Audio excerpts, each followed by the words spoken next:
Hey, everybody. Thank you for tuning in to We Built an Empire. I'm your host, Kyle Wolff. In today's episode, we kept it real local. I had the opportunity to sit down with the town planner of Bayfield and my friend, Nicol Killian. Have you ever felt? Are you listening? Damn.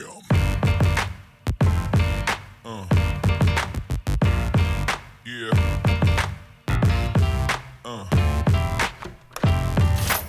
Hey, Nicol, how are you? I'm good. How are you? I'm good. I'm a little bit sweaty right now. My studio is in my garage and it's, I'm overweight, so that doesn't help the situation. But if I look like I'm dripping sweat, I'm not nervous. It's just really hot in here. So how are you doing today? Good. I am good. Good. Busy, but good. Well, I'm glad you're able to get on with this. I've been looking forward to this one. Very pleased when you said yes. And so, yeah, I wanted to bring you on here for a multitude of reasons, and I'm sure we'll get into it. But, a big thing is that you do work with the town of Bayfield, and this is a kind of a recent career change for you. And I was hoping to give this just an opportunity to reach out to the listeners, sort of introduce yourself and, what it is you do now and kind of where you came from. So, why don't we just jump into it? What do you do currently, Nicol? Sure. So work for the town of Bayfield. I came on in January. I'm the new director of the community development department. I don't have any staff, so it's just me. So essentially I tell people I'm the town planner. And so I'm a city planner. Bayfield's got a lot going on right now with development, I'm sure like many other places, but being a mountain town in Southwest Colorado, close to resort communities, we're growing. And, we have a couple years there, probably a 10-year period in this region where we really were behind on getting housing developed. And so now we have a supply issue where we have more demand than we have supply.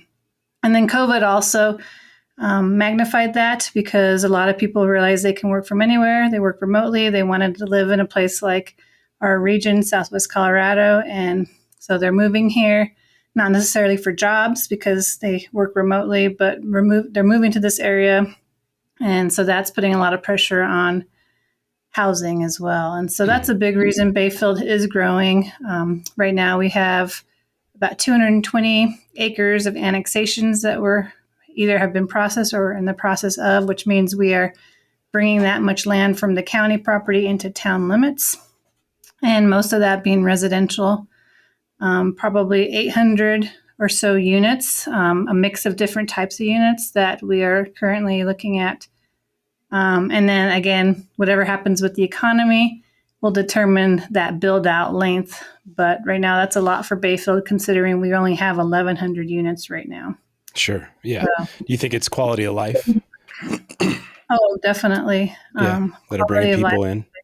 Mm-hmm. Yeah, I think the outdoors.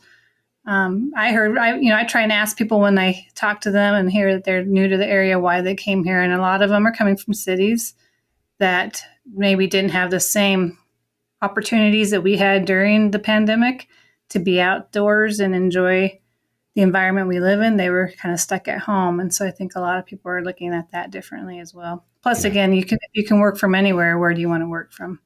Absolutely. Yeah, no, I agree with that. I experienced that heavily with the COVID impact while being in Texas. And I was like, this is not where I want to call home at this very moment in my life. So we rushed home as fast as we could. So yeah, we had it pretty well here. We were lucky to keep hiking and being outdoors as much as we could. So. Absolutely. So take us back a little bit, because I know that you just recently came on board to this position that you have now with the town of Bayfield. But I'd like you, if you can, just talk about where you came from, what your previous position was, and then we can kind of get into some of that detail. Sure. So I've actually lived in Bayfield for 15 and a half years. We moved to this area in 2006 from California, my husband and I came for a job with the city of Durango. I was brought on as a planner with the city of Durango and worked my way from planner to planning manager. So I oversaw all the planning staff there. And then in 2016, I became the assistant director of that department and had 33 staff at that time. So I had planning and building, engineering, code enforcement, sustainability, economic development, arts and culture. So I had a lot of hats that I was wearing with the city of Durango. But commuting, I was commuting half an hour each way every day. And so when the pandemic hit and I worked from home a lot, I really enjoyed not having to do that commute every day. Yeah. Less spend Yeah. on gas for sure. Yeah. And back then the gas wasn't as bad as it was earlier this year, but just, having more time at home, more time with my family. And so when this job opened up, and Bayfield has not had a planner since I've lived here. They had, I believe, a part-time planner a couple years back, but has not had a planner since I've lived in the community. And so I kind of say I'm the first planner, at least in a decade. So when I saw the position open in Bayfield, I just knew I had to apply for that, and being able to be closer to home was important to me. I do have a sick parent as well that I brought up from California about 4 years ago to help care for, and so being close to all of that has been was a good life decision for me and my family to come to Bayfield. Does your parents still live with you here, or are they living with you? No, they bought a place here in town too. Okay, good. That's Yeah, awesome. but I could just help. Yeah. So there's a lot of just, again, family reasons why I ended up wanting to take this job on. I would say in terms of Durango, I didn't leave on bad terms. I do miss it there. I miss the people. Again, I had a large staff. Here I don't have any staff, and that was a big change for me. And so the team, I think I miss that team, but I'm building that here. And I get to be a planner again here. In Durango, I ended up in management. Sure. And managing a large staff. And so you really get removed from the daily planning exercises, and I only get pulled in when there were conflicts and problems. Sure. And so here I get to touch it all again and kind of go back to the roots of why I chose planning as my career. So it's been refreshing and good to go back and get to do that again. So what does that career path kind of look like for people that may listen to this? And, this is kind of an eclectic podcast. We've had some guests on that are music based, or they're recording engineers, or they're investors. And so just in case somebody hears this specific, what does that look like to get into that type of job environment, that industry? And can you kind of just give us a little bit of detail on what that looks like? Sure. Yeah, so my background is city and regional planning. I went to a school called Cal Poly in San Luis Obispo, California. I'd say one of the best planning schools in the nation, so I was very fortunate with that. And my emphasis was urban design, so I do have a design background as well. And I really chose that career. I wanted to do something with design. I've always been interested in architecture, engineering, landscape. But city planning kind of encompasses all of that. And so it's really helping to enhance the built environment for the community that you work in. Or if you're a consultant, you work for different communities. And so really trying to understand your community, what are the needs, what are the desires of the community, and then really trying to help implement that so that the built environment is someplace that people can live, work, play, go to school, and enjoy life in, shop in. So that's really the holistic community. And so it kind of encompasses the landscape, the architecture, engineering, all into one field. And I would say planning, we have to be generalist. We have to know a little bit about a lot of things, and then know when to bring in the experts to help us, those that know a lot about a few things. So even with Bayfield, there's a few things here that I've really had to start learning that I didn't have to deal with so much in Durango, like ditches. We have a lot of irrigation ditches in Bayfield still, and we didn't have that in Durango. So that was a change for me. And even like oil and gas, we had facilities around Durango, but we really only had maybe 2 in the community. And in Bayfield, we have a few more. So learning those regulations and understanding those processes. So as a planner, I'm still always learning, with, I would say the beginning of this year through spring, drought was a big deal for us. And looking at our drought plan and when do we have to start implementing drought regulations. And then in June, we got a ton of rain. And then it's been raining all summer. And so now it's flood. How do we control flooding? And so, you have to. It's high or low. Yes, you have to be flexible. You have to, I guess, nimble is a good word for a planner, and then just really be that generalist where you learn a lot about different things and try and apply them in your community. Sure. Is from the planning scenario, and obviously I know that this is kind of a microcosm, but it's you've been in Durango, now you're in Bayfield. From that type of career path, do you see any, like, is it, there's like I'm a real estate agent by trade, and years ago, that industry was fairly male dominant. Now maybe there's been some industry shifts, and there is just some females that are, beyond exceptional at this position. Do you see things like that in the planning sector, that it's largely male dominant versus female? Definitely. And especially when I got into this industry 22 years ago when I graduated, and I started as a consultant. And consultant in California, I traveled all over the state and did projects for many different municipalities throughout the state. And it was very male dominant. In fact, there were a few times where my previous boss would say, Nicole, you might want to wear a suit, and because I look so young, and you really do have to prove yourself. Or I did a lot more back then. I've kind of made a name for myself in the region, so I don't have to do that as much. But at the beginning of my career, you really had to prove what you knew and that you were capable. Because a young female, it's hard for some people to take you seriously. And so there's been some funny situations, even in Durango, skiing with one of my coworkers, and they thought I was his high school daughter. And it's like, it's got to feel okay. That's on one hand feels good. It's like, thank you. Like, I love if I get carded. If I get carded, I might have been his boss. So it's just, I've had situations like that in the past, and I think you grow a tough skin, and you just go out there, do what you know how to do, and at some point, people learn to take you seriously or know that you know what you're talking about. And sure. So I think it's a bummer. You have to prove yourself. I will say I'm also a minority. My mom's Hispanic, and so it's one of those things. But it's changed a lot. Women and even minorities in this field, there's just so many more. In fact, I would say even in Durango, we probably were pretty even when I left with planners of female versus male. So, that's good. So it's good to see that change. Yeah. Sure. I was reading something the other day just about, pay, equality of pay between female and male. And I think from the last report, this was May of 22. And so it is getting better nationally, but I think it's still, at least this report that was sent out was 82 cents on the dollar, male to female. And so those are definitely things that I can't imagine.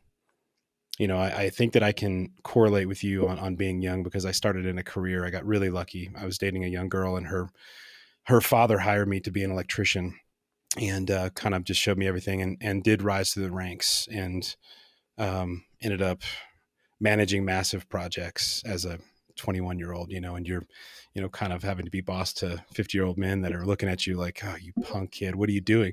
And so I can correlate to that as far as being young in an industry and succeeding in that industry.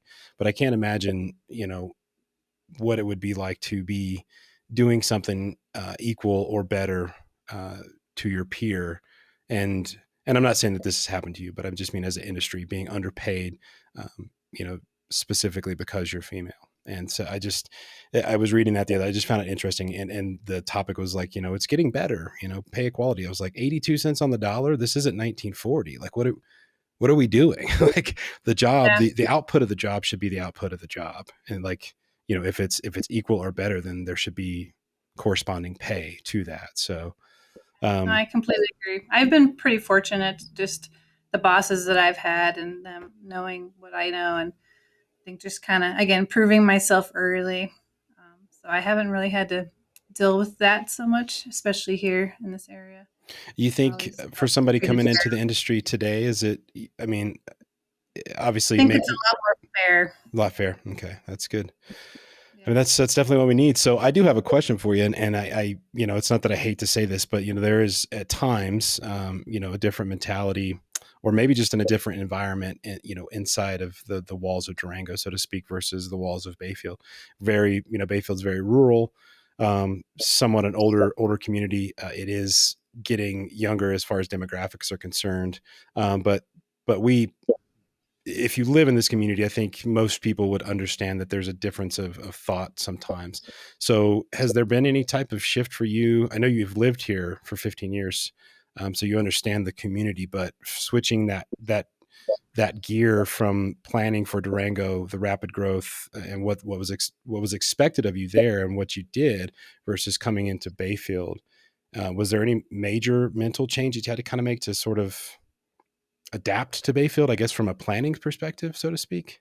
I think it was a very easy transition for me, and I think it's because I have lived here so long and I know the community so well.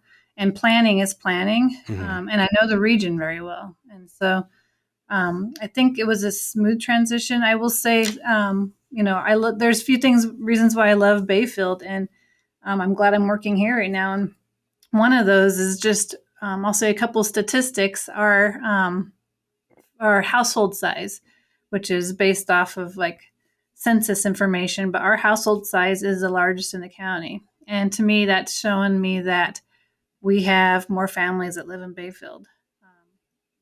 We don't. Durango's becoming, and we've really, as a planning department in Durango, we really are trying to change this trajectory. But they're becoming a second home community or a vacation, a lot of vacation rentals, and that does change, and that lowers your household size. And so, especially when you have vacant properties that sit empty most of the year, you don't even count those as people living in those units. And so Bayfield to me is it's still families. Our schools are full. You see families with kids, the sports teams. I mean, it's just really it feels a lot more like a community than what Durango was starting to feel like to me, with a lot more of the investment properties coming in. And then the other thing that I like to see in Bayfield is that we have. So not only do we have a high family, but we also well, one thing I don't like to see in Bayfield is our workforce does commute. I would say that's probably a hard one, and I feel very lucky that I got to now reduce my commute from 30 minutes each way to 2 minutes each way. And so, one of the things I would really like to see is more jobs in Bayfield. I know there's remote jobs, but even just other industries coming into our community. How do we provide the land for them, the incentives for them to come here? Sure. So that we can bring more jobs to our community so others don't have to commute too, because we do have one of the largest in our region, again, commuting times per person. And so those are a few things, statistics that I'm really trying to balance out and make sure that, number one, we keep more of the family oriented community here, but number two, trying to bring those jobs Sure. into the community. And the only way we're really going to see more jobs and more commercial is to get more what I call rooftops, but more housing units. Yep. So, yeah, balancing all of that out with our water needs for the future, making sure we remain sustainable as we grow. So there's a lot to think about. Absolutely. I Moving mean, forward. there's a lot of potential doors, so to speak, to come in the next. I mean, like you said earlier, with the economy, who knows? But projecting, let's say 3 to 6 years, it's a lot of rooftops. But having worked for some of the commercial developers here in Bayfield that were trying to get developments underway and ultimately failed, getting folks in the door, whether they're if they're let's just say that they're a vendor from the tertiary market, even they're not a primary market, not a secondary, tertiary, maybe even more of a rural market. Every conversation landed on the demographic studies that we had performed, the 135s, and it's like, well, okay, let's look at the zip code. All right, the zip code still, and so talking with a lot of people that are like, well, we don't need Bayfield to grow. I was like, I'm not saying that I disagree that we don't need Bayfield to grow, but if we want a better quality of life, and that definitely is different for each individual. But if you want options, let's just say that if you want things in life, like maybe you don't have to drive to get this, that, or the others, like you inevitably do have to grow. And something you said a while ago, I think it was one of the first or second times I was able to speak with you, is you're like, we do have to grow, but the concept is that how do we grow properly with keeping our community in mind, and not looking past that simply for the growth. And I thought that was just honestly a really profound comment, because it was like a lot of people, they strictly look at, okay, taxable revenue that's coming in off the doors, and then how can we get the taxable revenue that's going to eventually come in off the commercial aspects.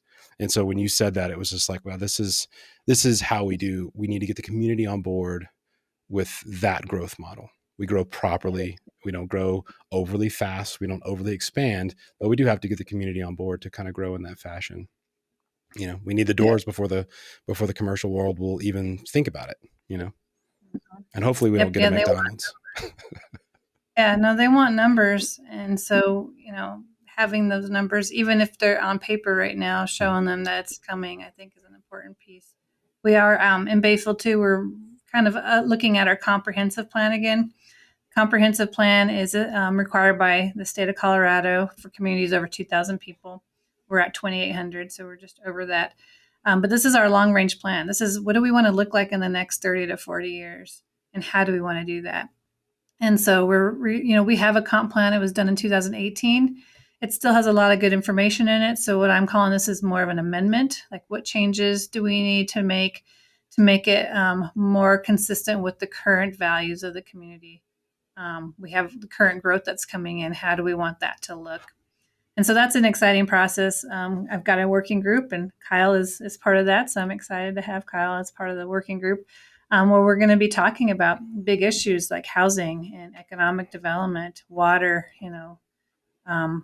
sustainability. I mean, there's so many things, agriculture and how that blends with our community. So many different topics we'll be talking about, reaching out to the larger community to seek their input as well. And I've already started doing some of that through some of our summer events that we've had in our town. And then really looking at the document and what needs to be changed in order to be consistent with what the values of the community are today. Mm-hmm.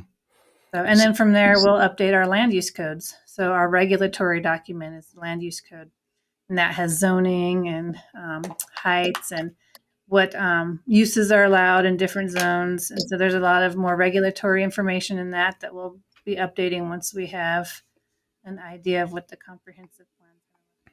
So that's really neat for the community too, because it's their way of being able to provide input into this planning process. And then it's for me to be able to take and make sure that we're implementing it and that we're doing that through all the developments that we see. That's good. One thing, I was just talking to my wife the other day, and so we've been here since, well, she's been here. She was born and raised here.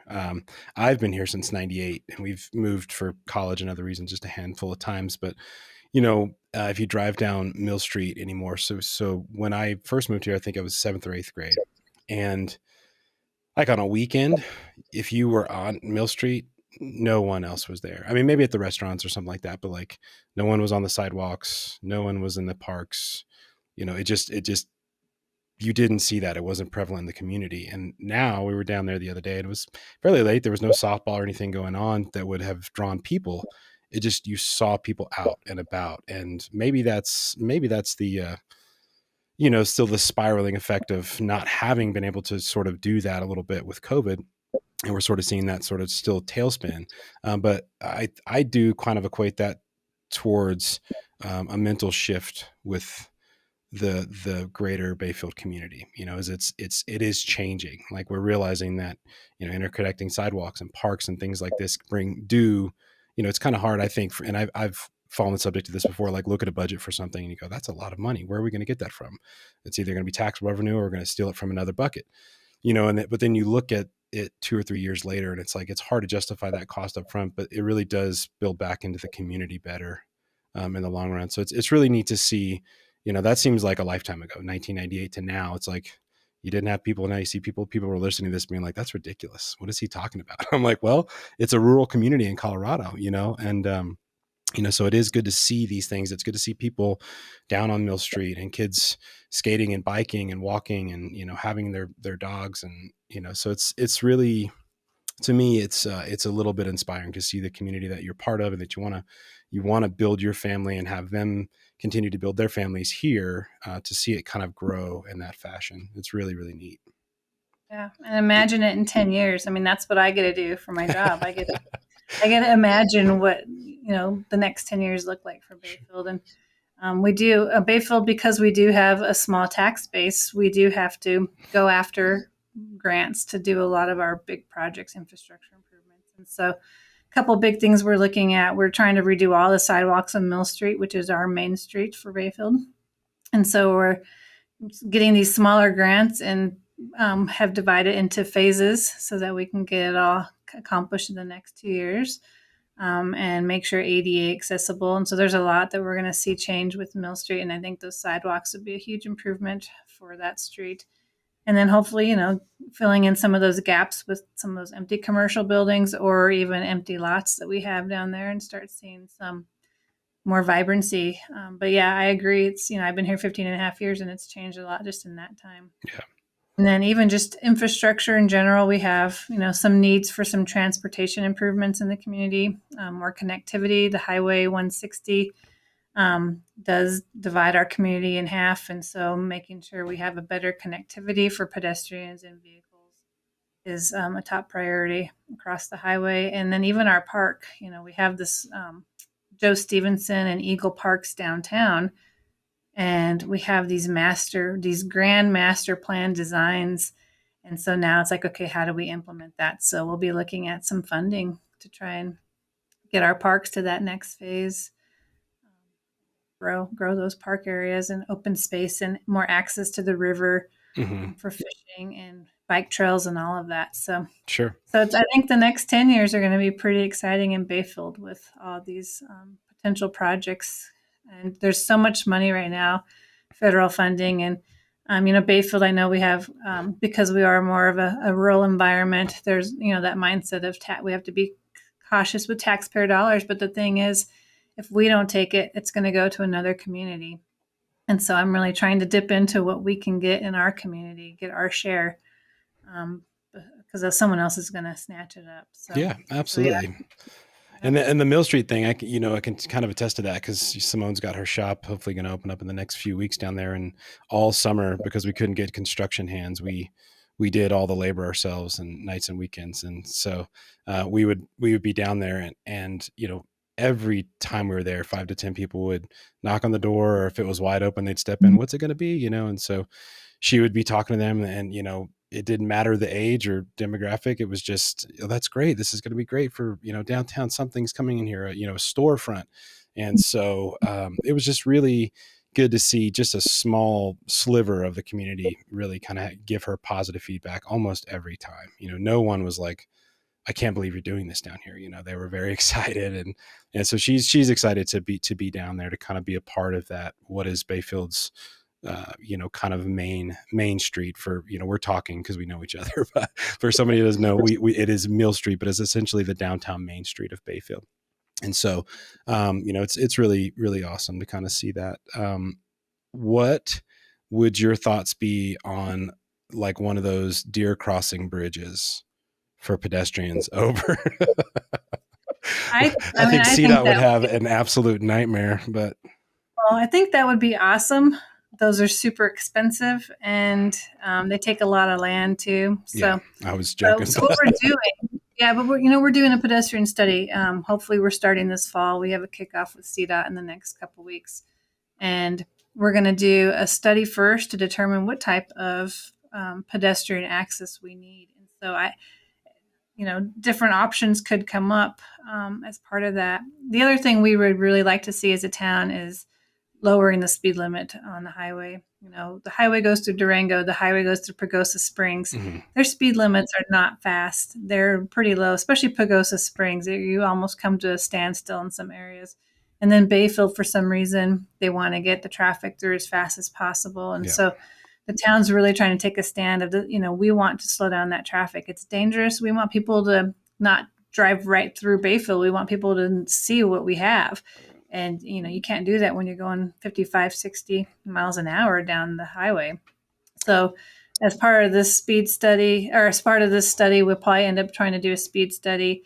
And we're looking at a second signal. And so all of that together, we're hoping will also lower that speed through our community. That'd be good. It's kind of dangerous. I mean, because we live on the north side of Bayfield, and so when I take my daughter to the primary school, which is on the south side for those of us listening, um, that intersection right there at the grocery store has no light. It's got an access and deceleration, access and egress lane for acceleration deceleration. But if you have to cross traffic, it's really dangerous, especially in the morning when people are just rushing. So I think that would be really great. So you just hit on something, and it actually took me back to a meeting that I had, God, probably a year ago, maybe longer. And we were talking about, what could Bayfield, and it was with some of the town members, and we left the meeting, and all of them pretty much thought I was full on crazy, and that's fine. It happens from time to time. But so we were talking about how can we get tourism, because we don't have the infrastructure. Like, we don't have hotels. We really don't have the infrastructure to support overnight stay. And so we were talking about how could we get tourism into Bayfield for the day and then leave. And we touched on, I had some ideas about doing the kind of a water park thing, and the park sounds great. And as soon as you mention water in Bayfield, it's like, we can't do it. We don't even want to remotely think about talking about water at this point. And so it kind of got shelved and everything, but it did, you mentioned something, and it did kind of bring me back to the thought of, is that a viable option with Bayfield to create something that could generate tourism or generate revenue on a daily fashion, to where we don't have to have a hotel to prop up or support overnight stay, to where it brings people in and then they leave that night, you know? Yeah, I think we had a chamber, and they really weren't very active the last couple of years, and I think they're starting to rebuild again too, and hopefully they'll come up with some great ideas as well. But I do think there is definitely a possibility for some tourism in Bayfield. It's going to look a little bit different than Durango, but if we can get the park up, we'll have again access to the river, which we have a really great river as well. The arena, looking at relocating the arena further south and opening that up for more like courts and a dog park in that arena area. But even just that agrarian rural arena itself, I think, we've heard a lot of conversation about, more activities around the horse community. And what can that bring into the community? We are looking at 2 hotels right now that have been proposed. So I think it's possible we will see hotels in the future. One of those is going to be probably associated with more of an RV park, a new RV park. The other one is closer to the new signal that we're trying to put in on the east side. And one of the things I had brought up to them too is, well, if we're going to have, horse communities, we're going to have events in the arena regularly. Maybe there's a way to have like horse stables or something that's tied to that hotel, so that people that don't have RVs at these events have a place to stay where their horses are nearby too. So just kind of thinking through some of that, and just tying into these smaller, seem smaller, they're big for Bayfield projects that are starting to come through, and how do we tie more tourism into that? I think even just, we have Bicito Lake, which those that again aren't local, about 20 miles north of us, we have it's a reservoir, but a beautiful mountain reservoir. And so and they have the Bayfield zip code as well. Mhm. So, we call them Bicito, but they're in the Bayfield school district, Bayfield zip code. They come to our community for their, basic needs before they have to go to Durango. And so how do we maybe advertise that a little bit better? Sure. Absolutely. We're looking at RV parks. We have one RV park that's interested in coming into town. And so I think we're going to start seeing that. We're going to start seeing some of that outdoor recreational horse community draw to Bayfield as well. That's good. And then I think our downtown, I think our downtown has a lot of potential. And at some, our restaurants, like someone asked me the other day, what's a good restaurant on Mill Street? I said, all of them. And so as we get more of those really good restaurants, and the cool thing about our region, which again, if you're not local, you don't know, is we don't have a lot of chain restaurants. We definitely don't have any in Bayfield, but even in Durango, most of them are local owned. Mm-hmm. And they draw people. They're really good options, really good choices. And so I see Bayfield getting that as well. People are starting to open more restaurants in Bayfield, and I think that'll help bring people to our community when they know there's places to eat. They can stay close by and recreate. So we're going to start seeing some of that. That's good. We had talked about it for a little while, and I know we only have you for a short bit of time today, but I know is it Marlin Park? Is that the name of the tiny home community Tiny homes. that's going to be? So I know that's going in. I'm still not for sure how that's all working, but I kind of want to steer it real quick because we've talked about it a few times is, affordable housing. I know Bayfield made a big purchase a while ago in hopes to kind of get some of the, I don't even know if it's called affordable anymore. It might be attainable housing for more of a workforce solution. And so, I mean, we don't have to talk about that project specifically, but in regards to affordable housing, what are your thoughts on that? Because in my mind, and this comes from obviously my amount of income, I can't and have never really been able to afford to live in Durango. Historically speaking, per door, you're roughly $200,000 more to be in town. I wouldn't say the cost of living is any less, but the housing is significantly less in Bayfield. And so, but we've seen, recently because of the appreciation due to COVID and other factors, we've seen the housing prices in Bayfield, I would say border no longer affordable. And some people argue that because affordability is different to each person, right? But if you look at the national standards, it's above affordability. And so, from an entry level or first time home buyer, it's not impossible, but these folks are going to be stepping into something that could have a $3,000 a month mortgage payment. And so my question to you is, what are your thoughts on what Bayfield as a community, the Bayfield greater community, not just even in the town? I know that's your responsibility, but the zip code has 9,000 people. So what can we do as a community for those that are listening to start to wrap our brains around truly affordable housing or truly attainable housing? A lot of people are opposed to modular homes, and a lot of people are opposed to pre-built homes where they're fabricated in a manufactured shop and then they're built on slab. But we have to do something, in my mind, to allow people to be able to live that work, especially if they live and work in that community. Our teachers, like, what does a teacher make? $40,000 a year.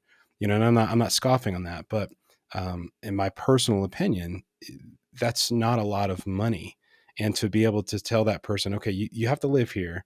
You get to make this much money, and then this is also what you're going to pay. It doesn't make sense that we've got our members of our public that are teachers, firemen, that work and live in this community, officers that can't afford to live in this community. So what can we do, in your opinion, to start to kind of mold our minds toward the fashion of creating some type of affordability?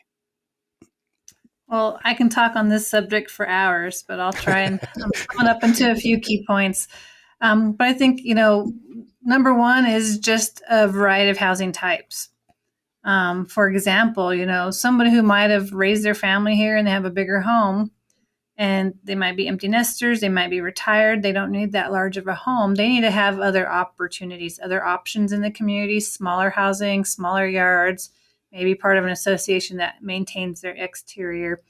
So having those options where they can move out of their home and then a family can move into the larger homes. And so having different home options, new, like someone who's just starting out with a new job or newly married couple, they're not going to want a big home all the time. They might want something smaller that they can afford. And so just getting different product types is, I'd say, the first one. We have a lot of single family, larger lot homes. We need those townhomes. We need those smaller lots, single family or patio type homes. We need this tiny home village. We got 15 tiny homes coming into town in a new village. That's just for tiny homes, and we need that type of housing product. We also allow accessory dwelling units pretty much in every residential neighborhood in Bayfield, and we need those for rentals. Maybe it's the high school teacher who's just starting out here, makes $40,000 a year, can rent a 1-bedroom unit behind someone's house, and be able to afford that. So we need a lot of different types of products, not just our single family that Bayfield's seen for so many years. we need apartment buildings. And so, fortunately, the builders and developers that I'm talking with understand that, and they are trying to bring different types of products to the community and not just a single family home anymore. We have one project going on right now, and it's a small 1 acre lot, 14 units. They're going to have 5 townhomes, which are attached single family.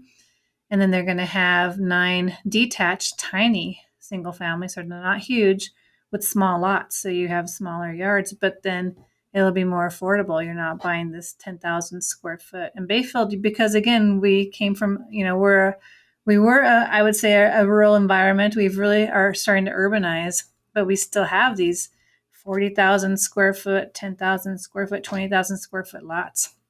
And so we're going to start seeing different product type in the community. Sure. The other thing is just, again, talking to developers about incentives to bring in this workforce housing. And really, workforce housing does have to have some level of subsidy and restriction. Mm-hmm. I know the word deed restriction is not super popular. So, covenants, I'd say you have to put some sort of covenant on there for it to really be a truly affordable workforce at this point in time, because like you said, Bayfield has appreciated quite a bit, and our workforce really can't afford a home in Bayfield right now.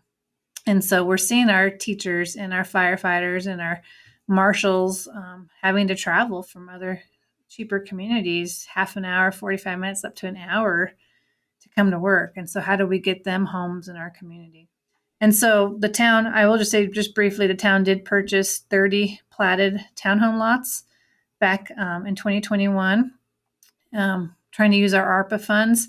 And now we're going after some grant funding to try and get all the infrastructure installed. We have engineers that are trying to finalize the infrastructure plans for us and use grant funding for that, and then work with a builder to build them so that we can deed restrict those.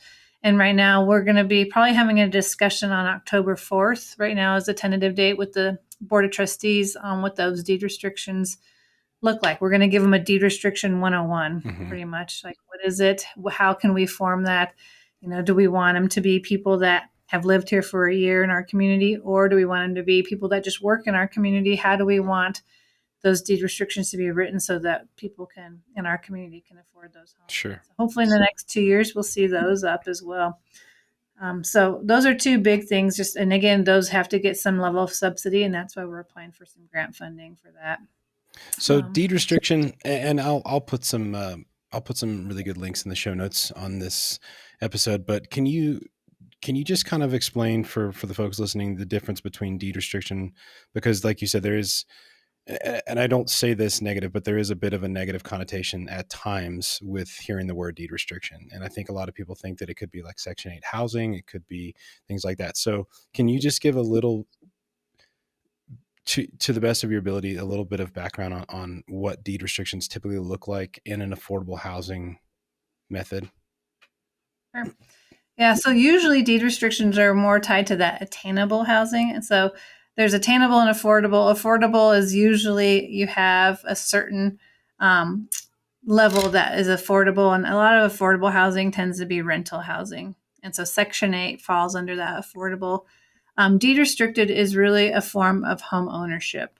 And so you're wanting to get those that are do have jobs, they have the ability to pay a mortgage, but it's not as high as what is needed to get into our community. And so this deed restriction program, and again, you can kind of create what it looks like. So they vary. They vary greatly, but what it really is tied to is they have to qualify, so they can only make a certain amount of money, and then they qualify for this unit.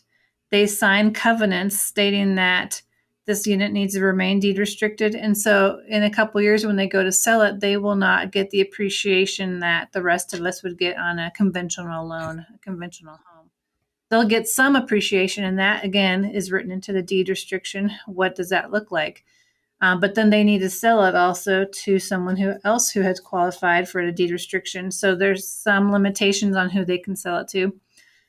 In the past, that was always a hard one because sometimes there wasn't anybody on the list that qualified, and so it's hard to sell. I'd say in today's age, the list is long, and they probably can find a buyer easier than they ever had in the past, Sure. that qualify for those deed restricted units. Absolutely. I mean, And you so could, it's just a covenant. gotcha.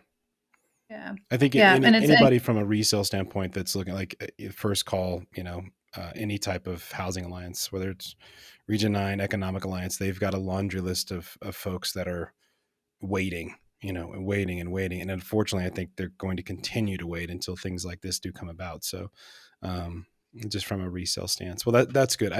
I wanted you to kind of just clarify the difference because, like you said, there is a bit of a negative connotation because people do equate it to kind of a Section 8 type housing, and there's nothing. Not saying there's anything wrong with that, but it's different. And I just wanted you to explain a little bit of what that difference looked like.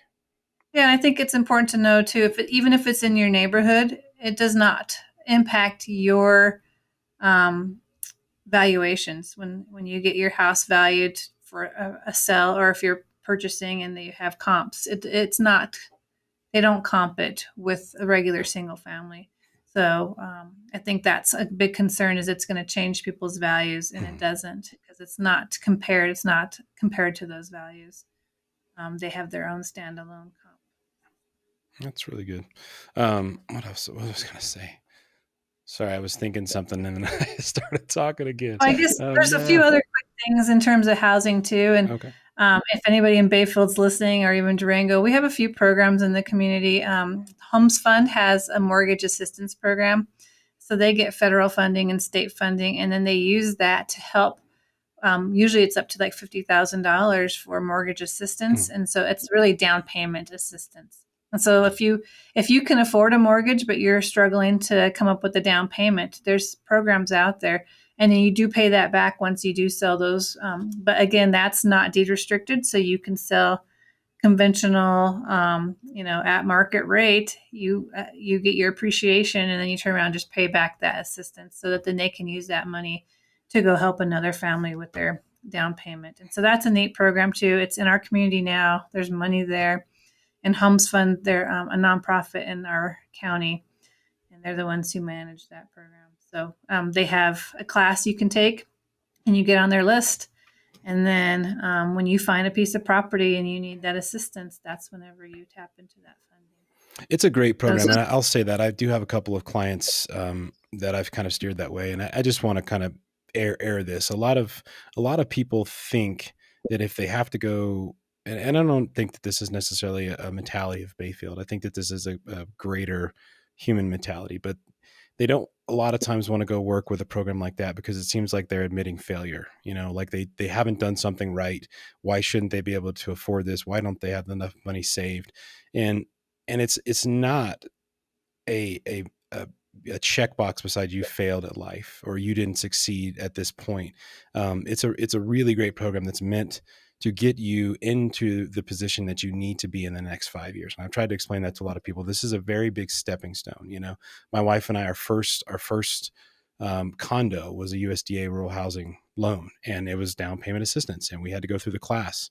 And we paid it back when we sold that condo, but it taught us everything that we needed to know, so that now we've owned 8 homes since we bought that, and we've sold it, and we're managing other assets and investments. And so a lot of folks that I've personally dealt with, they feel like it's a bad thing to reach out for this assistance, and it's not. It's there's funds that go into, they're pulled from many different directions. They're pulled from multifamily developers, and every time it goes into a bucket, and those funds are designed to be used to help you get into the property, stay in there for however many years you want to, sell it, and then that's how you get your down payment off the proceeds from your house. And then you can move into maybe a larger home or whatever. But I just wanted to kind of put that out there, that it should not have a negative connotation with using those funds and bettering yourself and your family's position. It's not difficult. It's very, very easy. And if anybody's thinking, teetering on it, we'll definitely put a link in the show notes. But I would reach out immediately to Homes Fund and just see what plans they have. Some that are, it's almost like no mortgage. And, it's designed to help and designed to assist. And so thank you for bringing that up. I should have talked about that, but that's a really, well, there's a really new great one too, a brand new one that's just starting in our county. And I wanted to talk on that one real quick too. And that's the Economic Development Alliance. They have started a program where they are helping. It's almost like the same as Homes Fund, but this is for rentals. So they're helping people that maybe can't pay first and last month's rent or the security deposit to get into a rental unit. And so they have some funding now available for that as well. So a similar program, but not for homeownership, for rental. That's really good. I mean, with the amount that the rent hikes that we've seen, not so much in Bayfield. It's higher than it was, but I don't think we've seen the 70% increase that Durango's seen over the last 2 years, you know? So, but yeah, I mean, if anybody, we'll definitely add that too. And if anybody's got questions, feel free to reach out to Nicole. Well, that's awesome. So, I mean, I guess we can't really talk about a ton of it, but the, the master plan kind of revision to that, you did say that was, I think that was designed in 2018, but we were talking the other day, and I think somebody had mentioned, it hasn't been a long time. They're supposed to be redesigned every 10 years, about every decade. But I do think that a lot has changed, not only in the world, but locally in the county and in our local community. So that way that even though we're only 4 years from that creation, looking at it and revisiting it now, I think has absolute justification because things have changed drastically. Communities are changing. The last report I looked at is the demographic is getting lower as far as the age of families. And so inevitably the community is going to change. So, I was really glad that you kind of talked about what that master plan looked like. I know we can't go into details because it's a working project, but I do think that it will be for the betterment of Bayfield. I think it's going to be a really good deal. And I'm excited to at least have the opportunity to sit in and hear you guys, you very, very smart people, talk about things. And I get to go, oh man, I was there when they created this idea. It was so awesome. You should have seen it. No, I like having, there's 14 working group members and then staff. And I think having the perspective, everybody comes from different walks of life, different jobs, different backgrounds. And I think that's really going to be a neat process that we get to go through together and hear from everybody. So yeah, definitely bring your ideas, because I think it's all, you've lived here a long time, so you have a different perspective too than others. Yeah, I just want to give back to that's, I'm beating a drum out here a lot of times. I feel like, and people are like, just shut up, Kyle. But I really do. I have dear, dear friends that we graduated with, and a lot of them have moved on, maybe just even live in Durango, and they have a great life there. They're doing fine, but there's just such a common thread with my age group that where folks they leave here and they just don't want to come back. There's just something, the mind is like fixated on grass is greener, on the other side of the fence. And, I wish that I don't know how, but in my mind, and this is my crazy brain, I will figure out a way to help make it to where the conversation shifts, and that this is a community that people that I know that have left that will no longer say, I'm glad to be from there. I want them to say, I live there. And that's a huge hill. But I want to somehow, and it could take 20 years, it could take longer, but I really do want to stand by that, because I do believe in this community. I think it's a great community, and it does aggravate me a lot to talk to some of my really, really close friends that I've known for 25 years and hear them say that, like, it's a great community. We love it. We like to visit. I don't want to live there. It's like, okay, all right. The pendulum has to swing the other way. Like this is a wonderful place to live and to be. And what do we got to do to make this to where, again, it's not a place to be from, that you left, that you were raised at and you loved it, but it's a place that you now live and call home and you want to raise your family. So. And it's not in the shadows of Durango. Like, we have our own identity. We have our own reason for coming to this community that's different. Yeah. A lot of times we are in that shadow of Durango. Yeah. If I hear the word getting out of that bedroom community again, I'm going to snap. Yeah, I didn't want to say that. It's all right. It's my podcast. I can say what I want. Yeah.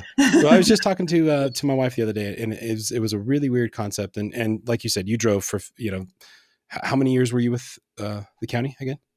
15. Yeah. So every day, and I've done that, and she's done that. And so she is so happy to have a shop on Mill Street to where it is going to be a 2-minute commute. But you talk to people that, again, they don't want the growth, or we want to grow in a certain fashion, but yeah, they're completely comfortable with spending 3 times the amount of money on gas and servicing their vehicles with tires and all this stuff to drive into where that job is. And not every job can be replaced and live here in Bayfield. I fully understand that. But if you can replace the job, that's the conversation that I kind of want to start too with people is if we can replace that job and bring that job to you here in Bayfield, why would you not do it why would you not bring your money, your time, and everything back into your own community instead of just constantly being just okay with driving 25 or 30 miles one way, and it's like, I know people do that in a city and because of traffic and everything, but like it's a dangerous commute sometimes in the winter. It's like people are still driving 5 inches of snow, they've got to get to their job. So I do want to continue that conversation with people is like, if we can replace your job, why not bring it to Bayfield? And if it's just because, well, it's not here in Bayfield. Like, that's not good enough. It's like, well, what can we do as a community to make that better? And like you say, it could take 10 years, it could take 20, but the writing's on the wall. It's like, we could do this and it could still live in the, like you said, that first time I met you, it could still live in the confines of how we want the community to breathe, right? It doesn't have to change and become a Durango or another small city or something like that. It can stay and remain Bayfield and have its values, but we can make it better in small little slivers here and there, and eventually they'll add up, and then we might have Nickelback. They might come tour. Yes. And we have the park. Yeah, absolutely. It is a really awesome park. You know what I mean? I know that most of the people that hear this are going to either, they might have lived here at one point in time, but most of them be like, they're talking about a park in a small town, Colorado, but it's a beautiful park. So I think it deserves to be talked about. So, park on the river. Yes. It's pretty awesome. People pay big money. And the headwaters of the river. Well, Nicole, thank you so much for your time. I really appreciate you being on with us today.